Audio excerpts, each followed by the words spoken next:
His Japanese general, and because at that time the 8th Army had pushed the Japanese north of Manila up towards the tip near Baguio. Well, on the way, the radio operator said, "The president's on the phone." He said, "Don't drop your bombs. Return to base. The war is over." So that had to be, think about it. You're on your bomb run, hunting down a Japanese general, and they call you on the radio and say, "Go home. The war is over." I know my father was in the Philippines when the war was over, and they were in the base theater, which is nothing more than some pieces of tin over some poles. So everybody turned their guns straight up and shot the whole roof off of the theater that night. But Alan, I know one other thing that happened to you that was it caught my attention as being a B-25 pilot, been flying one for 20 some odd years, was when you had to ditch one in the jungle. Can you tell us that story? Well, I don't like to go back and rehash what I think was a miracle. I wasn't shot down. I ran out of gas, and it happened to be over the jungle in New Guinea. Well, at the time I was at 1,200 feet. Now, a B-25 doesn't stay long in the air with both engines on, so I had little time to consider where do I land. I looked right and immediately figured that wasn't going to work. So I turned left, and after hitting a few trees, I was able to find ahead of me, fortunately, a grassy spot.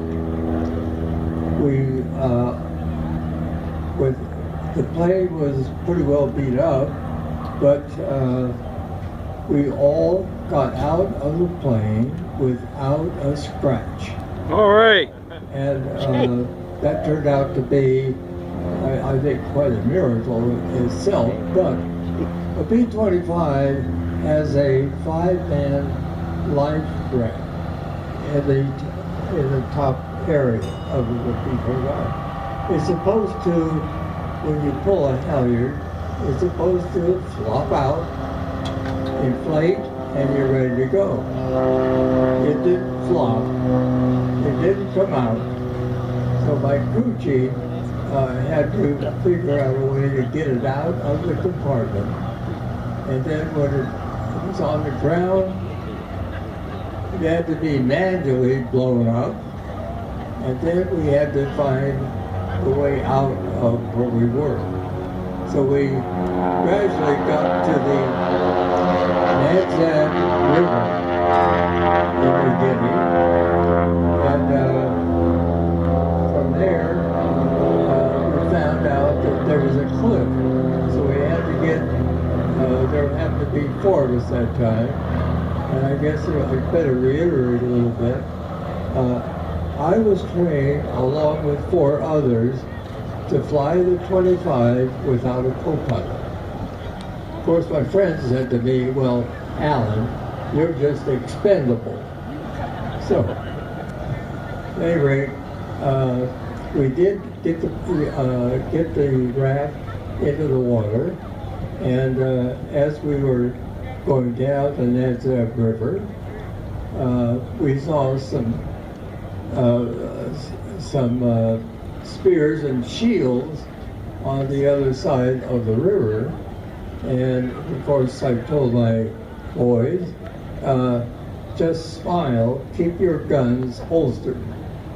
And a little bit later, a few hours later, a P-38 found us, waggled his wings, and I knew that somehow or another we would be then taken to our base.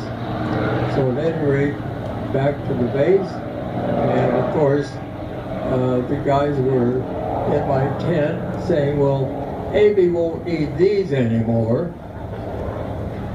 And that story, though, is kind of interesting because it leads up to an incident in Texas where